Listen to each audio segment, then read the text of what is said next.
どうもこんにちは、エンジン太郎です。今回から鋳造の準備に入ります。これが最初に作った型ですね。はい、半割りにしてやって、ピン入れられるようにして2分割してあります。こういう感じで、こんな感じのシリンダーを作ろうと思って起こしたんですけど、ちょっとこれ都合悪かったのでバージョン2にしました。でまだこれも都合悪かったのでバージョン3ですね。もう最初から弓地、金属を入れるための口ですねを作ってあります。あとは縦側の口を弓地を作れば基本的には OK になるので、これが最終的な正規版となります。ただ 3D プリンターでやっただけプリントしたので、どうしてもプリントの穴などが結構あるんですよ。結構しましまなってますね。なのでこのしましまを埋めていこうと思います。埋め方としてはタミヤのパテで埋めていくんですが、このままだと粘度高いので、ブラッカー溶剤で薄めてみます。パテがついてほしくないところはあらかじめマスキングしておきます。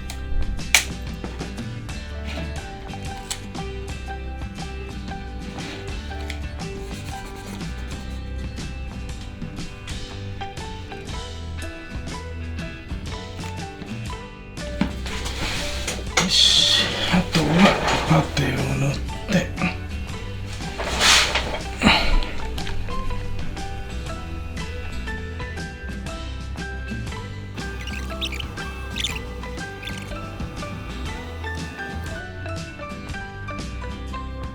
1回目終了。乾いたらヤスリがけですね。では削っていきます。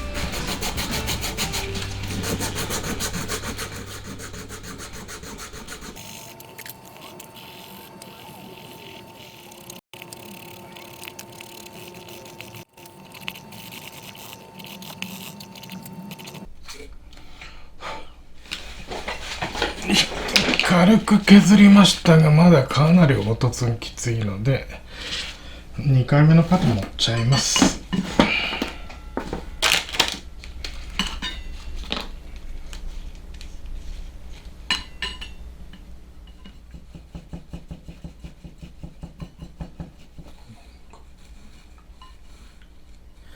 パテを塗ったらヤスるという非常に地味な作業が続きます。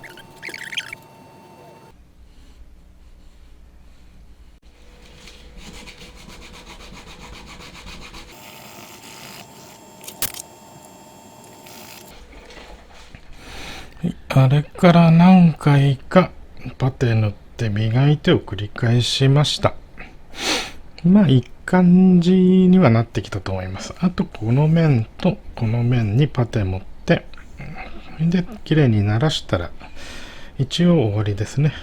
こういうところは特にやらないです。鋳造後に切ってしまう部分なので、本当はこういう細かいところやりたいんですが、なかなか紙やすり手に入らないんですよね。こういうところが砂型作るときに問題にならなければそれでいいと思います。ではここのパテ塗っていきます。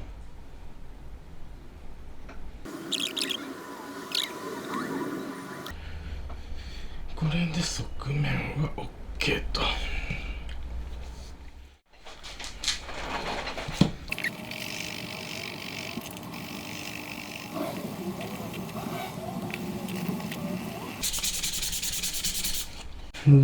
じゃあこれでサフ拭きます。はい、サフェーサー拭き終わったので、軽く研いでもう一回今度は色をつけますね。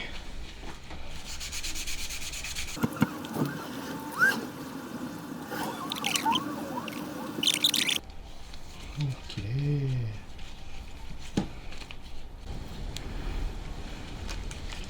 あとは余ったラッカーで色を塗ってツヤツヤにしておきます。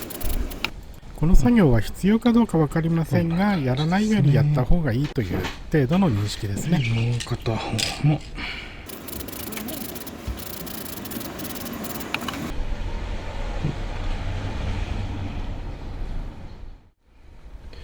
はい、素材集めをしていきます。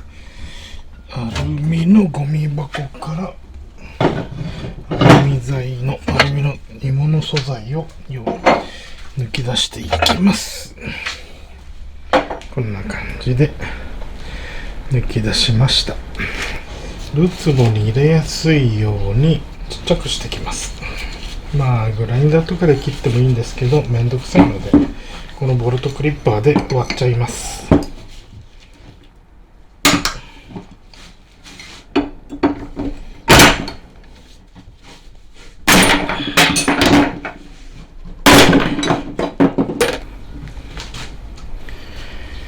はい、やっと一山割り終わったので、あとはこれを洗浄していきます。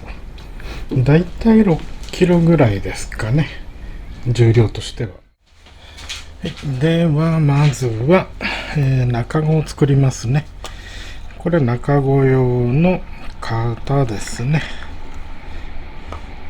ごくごくシンプルなものですが、一応2分割で突起をつけてあるので位置合わせは容易にできます。まずはこいつにビニテを巻いて、よいしょ、隙間をなくしてしまいます。で、今回は一応そうですね、最低でも5個はシリンダー作りたいんで、最悪4個でもいけるかもしれませんが、失敗した時のことを考えて5個以上、一応6個型は作るつもりなんですよね。では6個分の砂取ってきます。砂はここにある珪砂ですね。8号なので一番細かいやつです。じゃあこれに6個分取ってきましょうか。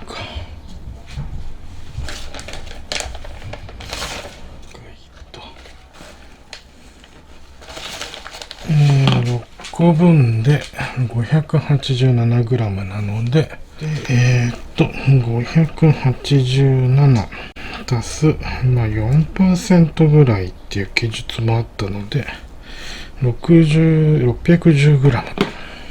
計算ソーダですね。を610になるまで入れていきます。4% で合ってりゃいいですけどね。大さじ1杯ぐらいかな。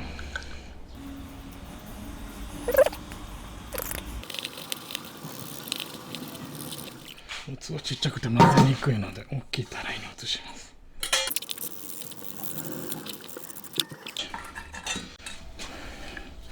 そしたら型に詰めてきます。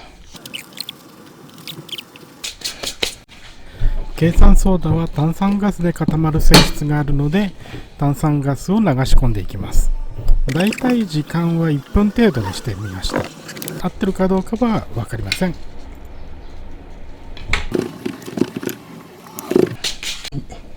予定数量の6個作りました。ちょっと型欠けてたりいろいろありますが、まあ形にはなったのでよしとします。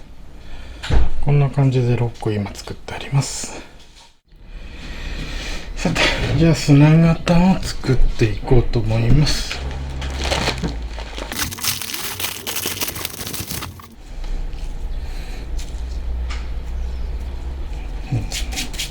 なかなか面白い感触ですね。初めての砂型作りなので、いろいろと手際が悪いです。なかなか難しいですが、何回もやってるうちに慣れてはきました。先に型を水拭きしてちょっと湿らせます。落ちたりしないようにするためだろうな。この辺は他の YouTuber の方がやっている鋳造の動画を見ながら見よう見まねでやってみます。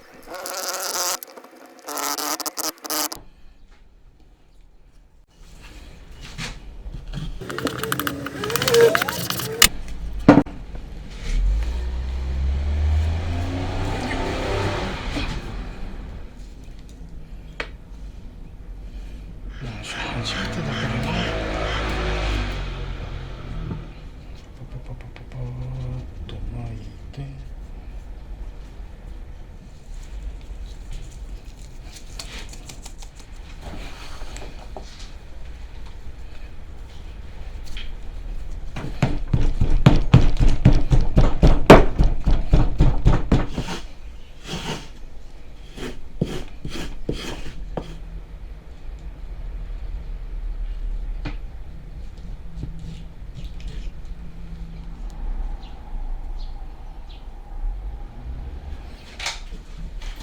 結構フィンのところが簡単に崩れていってしまうんですよね。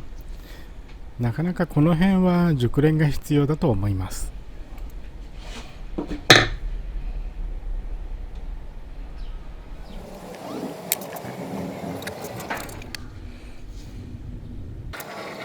あと 3D プリンターの原型自体にも一工夫必要ですね。フィンの部分には抜き勾配をつけてあるんですが、他のところにもちゃんと抜き勾配はつけた方がいいみたいです。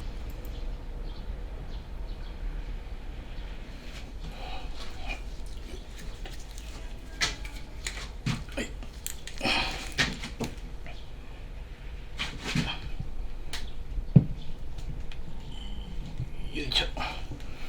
湯口を作ってきます。あとは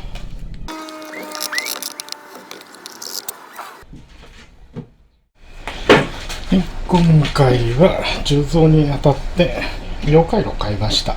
コークスローでも良かったんですが、コントロールが難しいのでこちらでやっていきます。一応アルミニウムで 900g までは溶かせるはずというスペックなので問題はないと思います。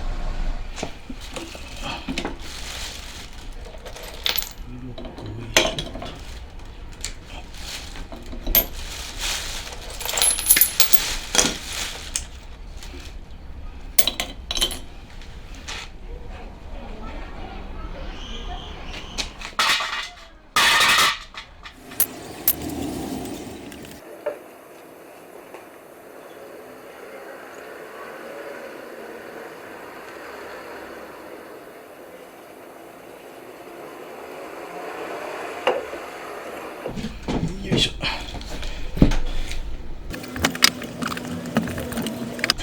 どうでしょうね。1回目の結果ですが失敗ですね。はい、こんな感じで途中入ってないです。裏側はいいからお塩の口をここですね、つけるならこっちにつけないとダメですね。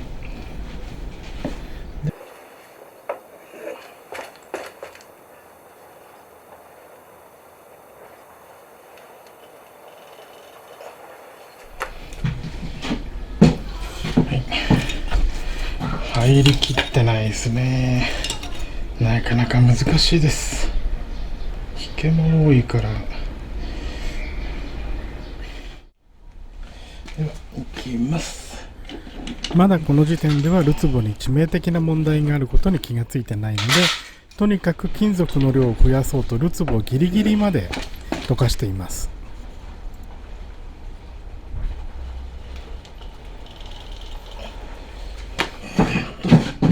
最後の1個は今までで一番目視による状態がいいですね。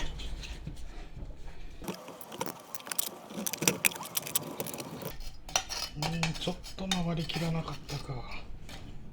これは型の問題か。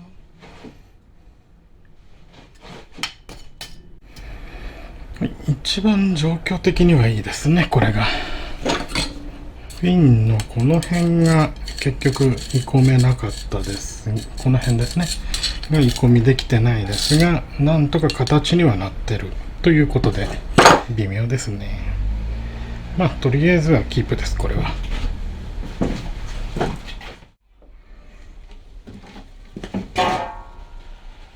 ここまで3回鋳込みをやってきましたが、ここで重大なことに気がつきました。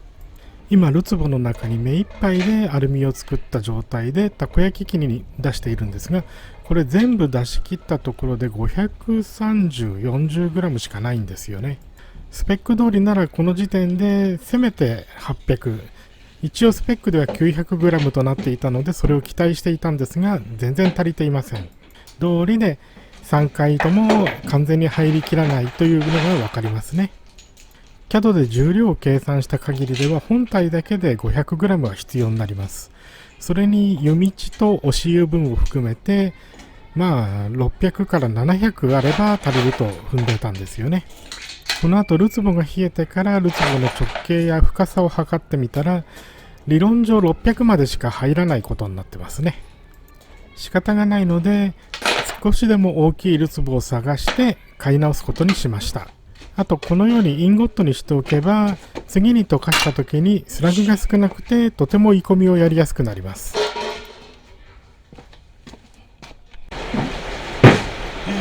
3度目の時に回りきらなかった場所になるのでガス抜きの穴をやります。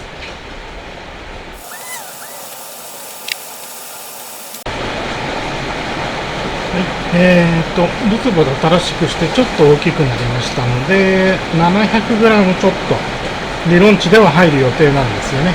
なので一応先に 710g となってます。これが全部入れば 710g はいくと思います。全部入んなくても残った分を測れば何グラムがマックスかがはっきりすると思います。はい、だいぶ雨強いですがとりあえずは煮込み始めます。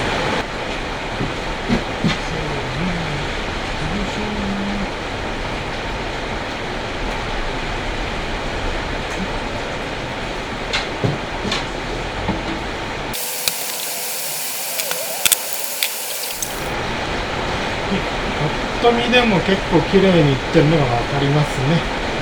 多少の型ずれはあるんですが、許容範囲です全然。端っこまで結構湯が綺麗に入ってると思います。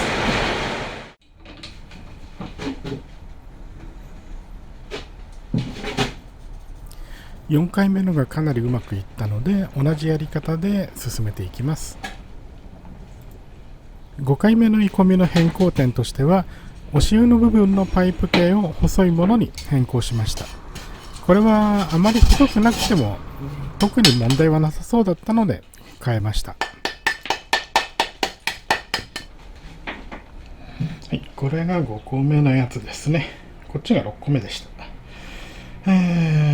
結構かなり綺麗に入ってると思います。特にこっちはもう言うことなしですね。こっちがフィンの型崩れを起こしちゃったんでちょっとダメですが、でも十分使えると思います。これならあっちこっちちょっと巣が入ったりブローホールあったりといろいろありますが、素人設計でここまで来れば十分だと思います。6回目は基本的に5回目と同じ設定で進めています。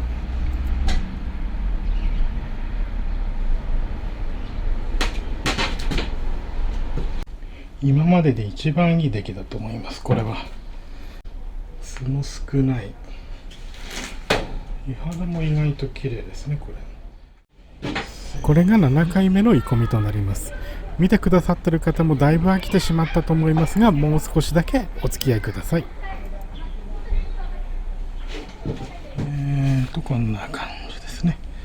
おおむね OK だと思います。これが最後の8回目となります。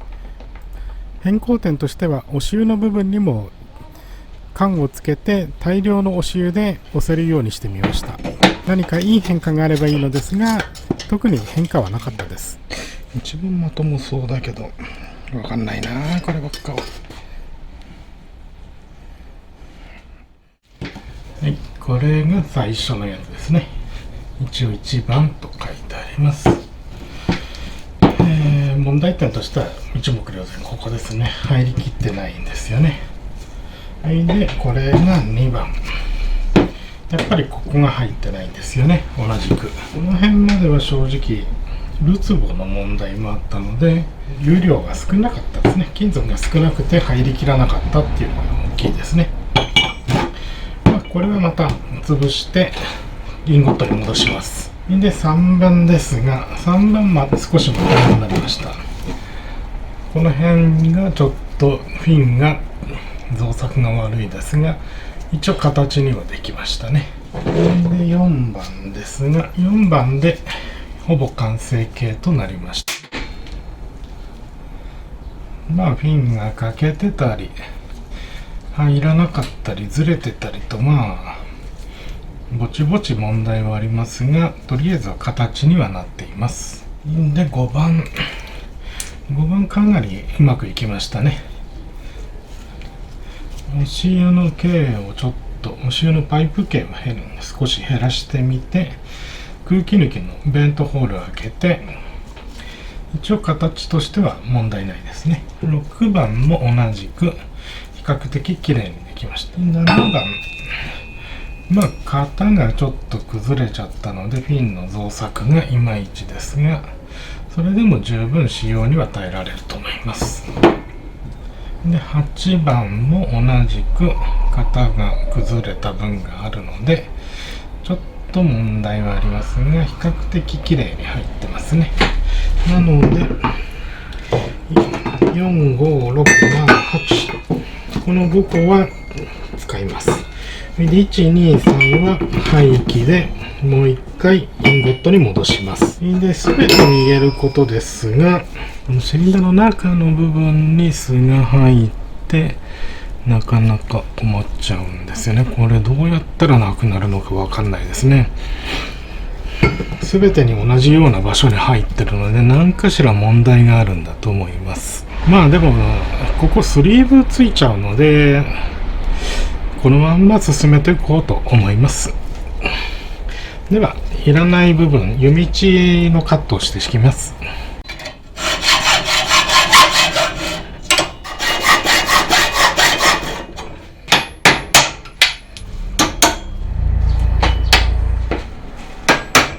プライスセットしました。湯道取るだけならまあ簡単にやっちゃいます。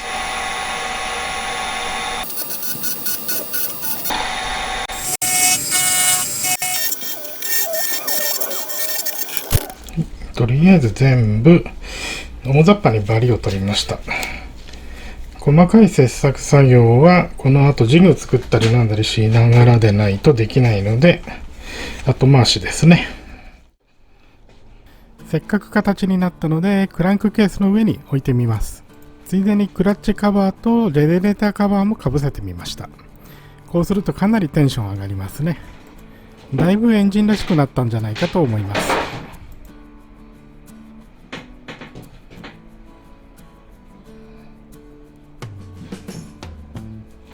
シリンダーの製作作業はこれからが本番となりますね。まあここまでは鋳造、やってみたかった鋳造をやったので満足です。では次回から切削による穴加工や周りの仕上げ加工ですねをやっていこうと思います。ご視聴ありがとうございました。また次回もよろしくお願いします。